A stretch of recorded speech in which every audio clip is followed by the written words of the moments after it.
दैनिक जागरण की प्रस्तुति जागरण डायलॉग्स में आप सभी का बहुत बहुत स्वागत है। जागरण डायलॉग्स के आज के इस सेशन में हम बात करने वाले हैं अस्थमा पर, जिसे हम दमा भी कहते हैं। हम जानेंगे कि अस्थमा क्या है और हमारे साथ जो एक्सपर्ट जुड़े हैं वो उनसे हम जानेंगे कि उसके क्या लक्षण होते हैं, क्या कारण होते हैं और रोकथाम के तरीके क्या हैं। नमस्कार, मैं हूँ उर्वशी कपूर, एसोसिएट एडिटर जागरण न्यू मीडिया, और मेरे साथ जुड़ी है एक खास मेहमान जिनका मैं परिचय कराना चाहूंगी। We have with us Dr. Bernali Datta.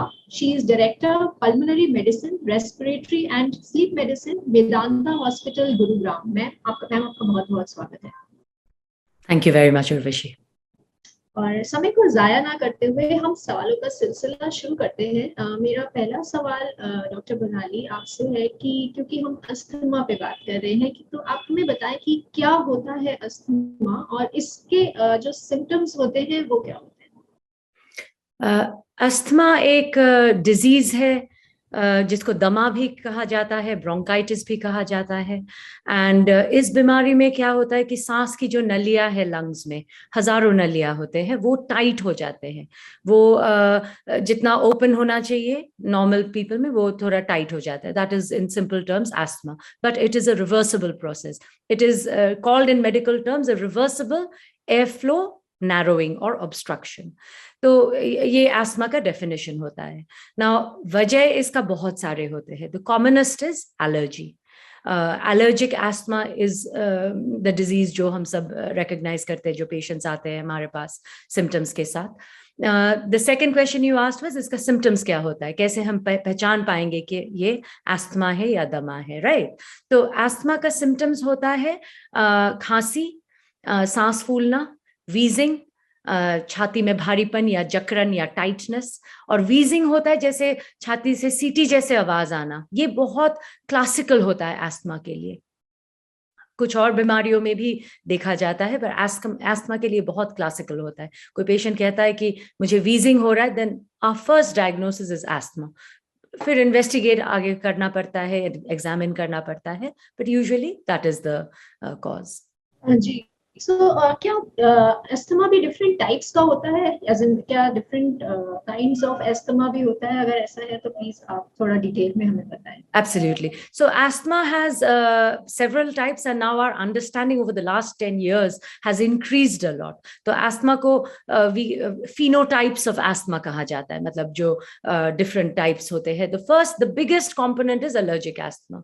तो allergic asthma जैसे बचपन से शुरू होता है। बचपन से it's a very common history कि मौसम बदलते ही जुकाम, खांसी, सांस फूलना, और फिर जैसे बचपन से थोड़ा एज होता है, then many patients outgrow it, मतलब फिर होता नहीं है problem, then later in life it may or may not come back. So that is allergic asthma, very common. उसके साथ sometimes skin allergy होता है, urticaria होता है, etc. Second is occupational asthma. Many people who work in environments जहाँ पे fumes होता है, industrial dust होता है, they can also develop occupational asthma. Then there is exercise induced asthma. कई लोग होते हैं और कोई प्रॉब्लम नहीं है, पर एक्सरसाइज करते ही उनको ब्रोंकोस्पाज्म जिसको कहते हैं, यानी ट्यूब्स का टाइट हो जाना, that happens. Then there is cough variant asthma. कई लोग होते हैं सिर्फ खांसी होती है, उनको और कोई सिम्टम्स नहीं महसूस होता है, so that is cough variant asthma. Then there is adult onset asthma जिसमें obesity associated asthma होता है. That is a common thing that we recognize nowadays. Many middle aged women come to us जिनको obesity है और कुछ associations है, and they also have asthma. And then smoking, not to forget. Now smoking से of course it's a different disease, smoking induced, जिसको हम COPD कहते हैं, but that behaves in a similar manner. उसमें भी सांस के नलियां सारे टाइट हो जाते हैं, and sometimes smoking can cause or aggravate or be associated with asthma. So smoking is definitely a very harmful thing for people who already have asthma. So these are broadly the categories that we encounter. और फिर detailed history लेना पड़ता है to understand किस patient को किस type का asthma है, because now over the last 10 years different treatments have been developed for the different types of asthma. जी सर, डॉक्टर बर्नाली, आपने अभी बताया कि कुछ ट्रिगर्स होते हैं या कुछ वजह होती है जिससे कि डिफरेंट टाइप्स ऑफ अस्थमा होते हैं, तो क्या कॉजेस हो सकते हैं, क्या कॉजेस होते हैं अस्थमा के? सो द कॉमनेस्ट जो एलर्जिक एस्थमा हम लोग एनकाउंटर करते हैं वो सबसे कॉमन होता है, एंड एलर्जिक एस्थमा के लिए बहुत टाइम से इन्वेस्टिगेशंस होते हैं टू आइडेंटिफाई कि आप किस चीज से एलर्जिक हो ना। पहले हम लोग ये यूज नहीं करते थे बिकॉज इसका कोई जानने से भी फायदा नहीं होता था, बिकॉज इट्स एयरबोर्न एलर्जन, जो हवा में जो होता है पदार्थ उससे एलर्जी, तो इसको अवॉइड करना बहुत मुश्किल होता था। हाउएवर नाउ ट्रीटमेंट इतना आगे बढ़ा है, research development, science has progress so much that we now have ways to tackle each type. So जो 5 ब्रॉड कैटेगरीज होते हैं एयरबोर्न एलर्जेंस का, वो फर्स्ट होता है house dust might. Now house dust might is an allergen which is present at home or any indoor place. Now आप चाहे घर को कितना भी साफ रख लो, जहां पे भी bedding, cushion, sofa, upholstery, curtains, ऐसे चीज होंगे जैसे कारपेट्स, दरिया, इसमें हाउस डस्ट माइट होगा। खैर आपको कोशिश करना है कि हाउस जितना हो सके डस्ट फ्री हो ना। हाउस डस्ट माइट का ये खास चीज है कि it is potentially curable by immunotherapy. So we will discuss that later with treatments. Second is mold, fungus. जैसे डैम्प होता है, कहीं पे भी सीलन होती है एंड काले धब्बे आते हैं, that has mold or fungus in it. So that is another very important trigger for asthma. Third is animal dander. Animal dander मतलब घर पे किसी को भी पेट्स, कहीं पे भी पेट्स हो, डॉग्स, कैट्स, उनका जो बाल होता है वो भी बहुत एलर्जी जनरेट करता है। And then fourth and fifth the big groups are pollen, जो हमें पता है जैसे मौसम बदलता है, स्प्रिंग टाइम आता है तो बाहर घास और पेड़ पौधों से जो पोलन होता है। So some people say we live in a very green clean area and we still have so much symptoms, but that is the reason because even if you live in a very clean area, just the trees, the greenery can also produce pollen that can cause the symptoms to start, and that is very classical of seasonal asthma. तो allergic asthma में ये classical होते हैं ना। एक चीज इसमें समझना जरूरी है कि फूड एलर्जीज भी होते हैं, but they are very relevant in children. तो children when we do allergy testing, yes food and airborne allergens दोनों को टेस्ट किया जाता है।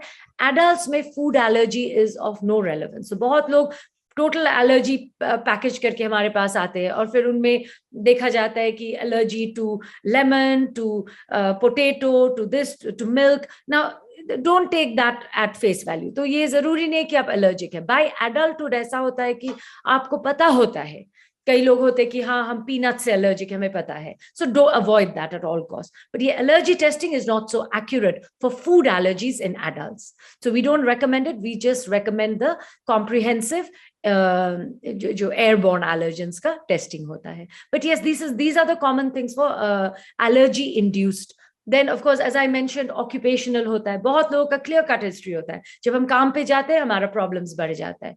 And then sometimes jewelry, fumes, dust, excess dealing of that. कई लोग होते हैं कि वो खेत में जाते हैं और जब कटाई का सीजन होता है तब उनका symptoms बढ़ जाता है। Now इस type of thing, so it is very clear cut asthma. Now हर एक चीज avoid किया नहीं जा सकता है, but एक इंफॉर्मेशन, एक अवेयरनेस होने से फिर कम से कम कुछ मेजर्स ऐसे लिया जा सकता है अवॉइडेंस के लिए। राइट। सो अभी जैसे आपने बताया कि क्या अवेयरनेस हमें अवेयरनेस लेना चाहिए, या अगर हम कहें कि अगर हम सही समय पे हम किसी चीज का इलाज कर लें तो उसको हम बढ़ने से रोक सकते हैं। राइट। सो हम उसी पे आते हैं कि क्या ट्रीटमेंट ऑप्शंस होते हैं for someone dealing with asthma. Yeah, no, you're absolutely right. The main thing is that एक तो awareness, recognizing, that हाँ मुझे ये symptoms है और मुझे डॉक्टर के पास जाना जरूरी है। And also remember that ये जो बीमारियां होते हैं एलर्जी के, they do run in families. लोग इससे भी बहुत घबरा जाते हैं कि मुझे है तो हेरिडिटरी है, मेरे बच्चों को भी होगा।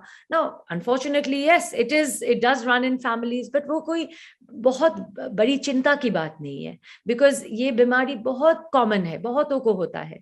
एंड इट्स मोर इम्पोर्टेंट कि आप इस बीमारी को समझे and embrace it and understand how to deal with it, because then you'll have a symptom free normal quality of life. ठीक है। सो इसको कैसे मतलब how do you deal with it? So किसी को शक है कि हाँ मुझे खांसी, सूखी खांसी हो रही है, जो जा नहीं रहा है, डेफिनेटली डॉक्टर के पास जाना है। मुझे सीजनल एलर्जी है, मौसम बदलते ही, या मुझे, मैं धूल में धुआं में जब भी जाता हूँ मुझे प्रॉब्लम शुरू होता है, मुझे छींकें आने लगती है, या खांसी होता है, या छाती में जकड़न महसूस होता है, या मैं एक्सरसाइज पहले अच्छी तरह से एक्सरसाइज करता था, अब मैं एक्सरसाइज कर नहीं पाता हूँ। So these are the various things that may highlight to us. रात को ये सिम्टम्स बढ़ जाना, जैसे बहुत लोग कहेंगे कि मुझे सुबह 2 बजे 3 बजे नींद खुल जाती है, छाती में जकड़न होती है या वीजिंग होता है, that is also classical of asthma. तो एक्सरसाइज से रात को सिम्टम्स, मौसम बदलने पे सिम्टम्स बहुतों का होता है।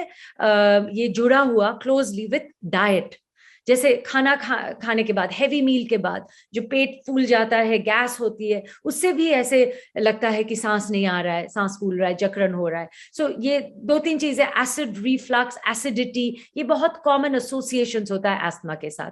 तो डाइट वगैरह भी हेल्दी करना बहुत जरूरी है। तो आप बहुत ऑयली या स्पाइसी या फिजी ड्रिंक्स, कोका कोला, ये सब ज्यादा लेंगे तो उससे भी एस्थमा बढ़ जाता है। It's not a allergy to food, but it is because of bloating, dyspepsia जिसको हम कहते हैं, पेट फूल जाना, फिर एसिड रिफ्लक्स। एसिड रिफ्लक्स एक बहुत कॉमन चीज होती है। तो आपके पेट में एसिड जो एक्स्ट्रा बनता है, समटाइम्स वो ऊपर छाती में आ जाता है, खाने की नलकी में, फूड पाइप में आ जाता है, फिर उससे भी आपको एस्थमा अटैक या वीजिंग या जकड़न छाती में, ये सब it can trigger all these things. तो आपको ये कोई भी सिम्टम्स हो तो please seek medical attention, because ये चीज बहुत आसानी से डील किया जा सकता है। एंड आपको फिर ऐसे नहीं लगना चाहिए, बिकॉज मेनी पीपल, क्या होता है, खांसी महीनों से चल रहा है and they put up with it. तो ऐसे नहीं करना चाहिए। एक बार मीट द डॉक्टर, अंडरस्टैंड कि क्या हो रहा है, रूल आउट अदर थिंग्स। एक सिंपल एक्सरे, एक सांस का टेस्ट से क्लियर हो जाता है कि हाँ आपको प्रॉब्लम है कि नहीं है, और है तो हमें आगे क्या स्टेप्स लेना चाहिए। तो ट्रीटमेंट पे would you like me to elaborate on treatment, Urvashi? I think I mean आपने बेसिक्स बता दी है। अगर आप हमें 1-2 पॉइंट्स और बताएं तो हमारे दर्शकों को और हाँ इससे हाँ, अच्छे तरीके से पता चल जाएगा। Please please. सो सबको पता है कि एस्थमा के लिए जो सबसे की मेडिसिन, मेन मेडिसिन होता है, वो इनहेलर्स होते हैं। और ये इनहेलर्स के लिए भी लोग बहुत ज्यादा डर जाते, घबरा जाते कि मैं ये इस पे, इनहेलर पे डिपेंडेंट तो नहीं हो जाऊंगा। तो ये बहुत कॉमन क्वेश्चन होता है, एक वहम सा होता है इनहेलर्स के लिए ना। सबसे इंपॉर्टेंट ये समझना जरूरी है कि इनहेलर्स के अंदर जो दवाई होता है वो सबसे माइल्ड, सबसे लाइट, सबसे हल्का डोज में होता है, माइक्रोग्राम डोज में होता है। 20 साल पहले इनहेलर्स नहीं होते थे, 20-30 साल पहले हमें टैबलेट्स देना पड़ता। वो टैबलेट्स का बहुत साइड इफेक्ट्स होता था, लोगों का हार्ट रेट स्पीड अप हो जाता था, ऐसे कपकपी होने लगता था। तो इस वजह से ये दवाई का डोज कम, वो मिलीग्राम से माइक्रोग्राम्स करके इनहेलर के रूप में किया गया है। इनहेलर जब आप लेते हैं, वो दवाई सीधा आपके लंग्स में, सीधा आपके सांस की नलियों तक पहुंचता है और वहीं पे काम करता है। आपका कोई साइड इफेक्ट नहीं होता है। बस एक चीज होता है कि इनहेलर्स लेने के बाद हम कहते हैं कि आप कुल्ला गरारे अच्छी तरह से करो, ताकि कोई पाउडर मुंह में छूट जाता है, गले में छूट जाता है, वो धुल जाए, दैट्स ऑल, बिकॉज सिर्फ लोकल साइड इफेक्ट्स होता है। So inhalers are a very important thing. Inhalers के बहुत टाइप्स है आजकल, and again it is important to understand कि किस इनहेलर का रोल क्या है, कब यूज करना है, और इसके लिए बेस्ट है डॉक्टर से समझना। यूजुअली डॉक्टर्स के साथ एस्थमा एडुकेटर्स या डिवाइस एडुकेटर्स ऐसे होते हैं जो स्पेसिफिकली पेशेंट के साथ बैठ के इनहेलर कैसे यूज करना है ये समझाते हैं। तो ये भी बहुत जरूरी है, बिकॉज आजकल इतने टाइप्स ऑफ डिवाइस हो गए कि फिर पेशेंट्स कंफ्यूज हो जाते हैं। यंग पेशेंट्स उतना नहीं, पर जो एल्डरली पेशेंट्स होते हैं या ओल्डर पेशेंट्स होते हैं, दे गेट वेरी कंफ्यूज कि ये कितने डिवाइसेस हम कैसे यूज करें। फिर इंक्रीजिंगली नेबुलाइजर्स भी यूज हो रहा है, बहुत लोग घरों पे रखते हैं नेबुलाइजर, स्पेशली कोविड के दौरान। तो these are things that are part of our lives, but इसको बेसिकली समझना जरूरी है। And once you have understood कि मेरा बीमारी कोई बड़ी चीज नहीं है, मैं इसको आसानी से इनहेलर्स के साथ और मेडिकल एडवाइस के साथ में इसको सेल्फ मैनेजमेंट अच्छी तरह से कर सकता हूं, then you have achieved good control of asthma. Right. So हम बात कर रहे हैं ट्रीटमेंट ऑप्शंस पर। अगला सवाल मेरा डॉक्टर बरनाडी आपसे ये है कि अगर किसी को सडन अस्थमा अटैक आता है तो उनको क्या करना चाहिए? इससे पहले कि हमें ये जानना जरूरी है कि ऐसे जो सिम्टम्स, कौन से सिम्टम्स हैं जिससे कि हम ये पता लगा सकते हैं कि इट्स अस्थमा अटैक, और फिर अगर ये हम कंफर्म हो जाए कि yes someone is getting an attack, तो उसको क्या करना चाहिए? That's a very good question, because asthma में यही मेन चीज होता है जो अस्थमा का अटैक जो हम कहते हैं, ठीक है। तो यही हम क्लिनिशियंस, डॉक्टर्स भी हम इससे डरते हैं, एंड पेशेंट्स तो ऑब्वियसली डरते हैं। Now the first point I would like to make is that asthma की अटैक तक पहुंचना ही नहीं चाहिए, ठीक है। A full effort should be कि उस नौबत तक पहुंचना नहीं चाहिए कि अटैक हो रहा है, अब मैं क्या करूं। So basically what we have just discuss, आपको जो इनिशियल सिम्टम्स में आपको डॉक्टर के पास जाके सारा समझना है कि how do I stabilise my disease. Asthma control करना बहुत आसान होता है। आपको inhalers, some people need very mild doses once a day, उसी से काम बन जाता है। The standard dose is twice a day, but हाँ, सम पीपल एक बार से भी काम बन जाता है। तो ये लो डोज पे मैं कैसे स्टेबल रहूं? यूजुअली टेंडेंसी क्या होता है, हाँ मैं 1 हफ्ता ले लेता हूं, 2 हफ्ता, ताकि मैं ठीक फील करूं, और फिर बंद कर दूंगा, and then after 2 weeks again it will repeat. तो आपका डिजीज कंट्रोल ऐसे अप एंड डाउन चलेगा। That is not good. कोई भी बीमारी के लिए वो अच्छा नहीं है। हम प्रेफर करते हैं आप एक लो डोज पे रहो चाहे, पर डिजीज ऐसे स्टेबल रहे, ठीक है। So that is the most important thing. Suppose attack तक पहुंच जाता है, वार्निंग सिम्टम्स क्या होता है, वार्निंग सिग्नल्स क्या होता है कि आपका जो आप एकदम स्टेबल चल रहा है, सडनली खांसी, सडनली सांस फूलना, आपको जो रिलीवर इनहेलर ज्यादा लेने की जरूरत पड़ना, रात का नींद इंटरप्ट होना, कोई एक्सर्शन पे, कुछ भी करने पे सांस बहुत ज्यादा बढ़ जाना, ये वार्निंग साइंस है। तो ये जब शुरू होगा, इमीडिएटली गो टू डॉक्टर और go to hospital, go to emergency, जो भी, ठीक है। But suppose you have ignored those symptoms and 2-3 दिन बाद फिर सडनली यू फाइंड कि नहीं, सांस नहीं आ रहा है, बहुत ज्यादा जकड़न है छाती में, if you have a nebuliser at home, use the nebuliser. But basically attack stage पे आपको इमीडिएटली हॉस्पिटल जाना पड़ेगा। पर आपके पास जो भी इनहेलर है, you can take multiple doses of it whilst going to hospital, ठीक है। That is essentially asthma attack में you need medical help, you need, मतलब जो सबसे नियर बाय क्लिनिक है, नर्सिंग होम है, हॉस्पिटल है, पहुंचो वहां पे, ताकि इमीडिएटली वो नेबुलाइजर दे दे आपको, थोड़ा सा ब्रोंकोस्पाज्म। एस्मा अटैक क्यों होता है? Because of bronchospasm. ब्रोंकोस्पाज्म का मतलब क्या है? जो सांस की नलियां होते हैं लंग्स में, जिसको हम ब्रोंकियल ट्यूब्स कहते हैं, वो सारे at the same time they go into spasm. So instead of being open, they become tight. So as a result, obviously आपका सांस नहीं आ रहा है, ऑक्सीजन नहीं आ रहा है, and you are very distressed, you are feeling very very uncomfortable, ठीक है। तो इस सिचुएशन में जो आपके साथ में है, इमीडिएटली आपको हॉस्पिटल ले जाए, सबसे नियर बाय मेडिकल फैसिलिटी ले जाए। आपके पास जो इनहेलर है, आप मल्टीपल डोजेस ले लो उसका।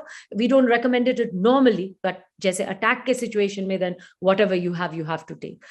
But as I again, ये सबसे इंपॉर्टेंट ये समझना जरूरी है कि do not let it reach that phase. ये अटैक वाली सिचुएशन तक पहुंचे ना, आप उसके पहले मेजर्स लो। आपको खुद को पता चल जाता है कि हाँ, मेरा बहुत स्टेबल था, अब मुझे थोड़ा सिम्टम्स हो रहा है। But specially as I said, night time symptoms, excess use of inhalers, और सांस फूलना, चेस्ट टाइटनेस होना। और सपोज आप जैसे बातें कर रहे, you know, if you are not able to say a full sentence, that is a very important symptom for us कि आपका सांस बहुत ज्यादा कॉम्प्रोमाइज्ड है, कि आप एक सेंटेंस नहीं कह पा रहे। बहुत लोग कहते हैं मेरा ऑक्सीजन लेवल ठीक है, दैट मीन्स नथिंग। एस्थमा में ऑक्सीजन लेवल कॉम्प्रोमाइज होता है बहुत आगे जाके, बहुत एडवांस्ड सिचुएशन में। जी, आपने काफी डिटेल में हमें एक्सप्लेन किया कि if person is having sudden asthma attack तो उनको क्या करना चाहिए। समय का अभाव है, इसलिए आखिरी क्वेश्चन ले लेते हैं हम आपसे कि अभी आप ट्रिगर्स की बात कर रहे थे, सिम्टम्स की बात कर रहे थे, तो क्या are the symptoms different if you are exposed to say cigarette smoke और कोल्ड एयर और whatever the person's triggers are? Yeah, see, the symptoms will be the same because the symptoms are because of bronchospasm, the जो tubes tight हो जाना, ठीक है। तो whether it is cigarette smoke inducing or cold air or exercise, the symptoms will still be the same. So you will feel a heaviness, a tightness, wheezing, cough, breathlessness, ठीक है। तो that doesn't change. But yes, if you're aware कि मुझे इससे problem ज्यादा होता है, then best to avoid that. So it's a combination of awareness, understanding, avoidance, medical treatment. And one more point I'd like to make is that medical treatment now has progressed a lot. So even people who have very asthma which is hard to control, एक और हमारा steroids का वो role आ जाता है, because बहुत लोग ऐसे होते हैं कि उनको inhaler से काम नहीं होता है, then we have to give them steroids, और सब steroids से बहुत डरते हैं, and rightly so हम लोग भी जब देते हैं हम लोग बहुत cautiously देते हैं, short periods के लिए देते हैं.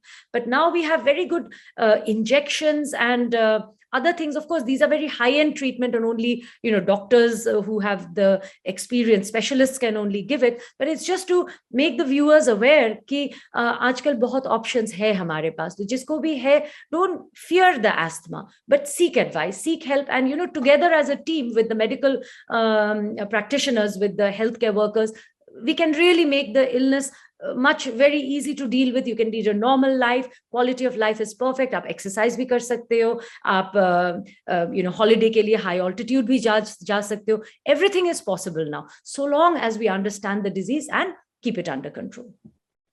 जी, सो डॉक्टर बरनाली ने जैसे बताया कि अगर हमें पता होगा कि हमारी डिजीज क्या है, अगर हमें डिजीज के बारे में पता होगा, उसका हम सही समय पे इलाज करा लेंगे, तो हम उसको आगे प्रोग्रेस होने से रोक सकते हैं, और हम कोई भी काम जो हमें ऐसा लगता है कि हम नहीं कर सकते, वो हम कर सकते हैं. It's quite possible. सो इस सेशन को हम यही वाइंड अप करते हैं. डॉक्टर बरनाली दत्ता, आपका बहुत बहुत शुक्रिया हमारे साथ जुड़ने के लिए, और हमारे दर्शकों के जितने भी सवाल थे उन सबका काफी आपने डिटेल में उसको एक्सप्लेन किया, उसके लिए भी बहुत बहुत शुक्रिया.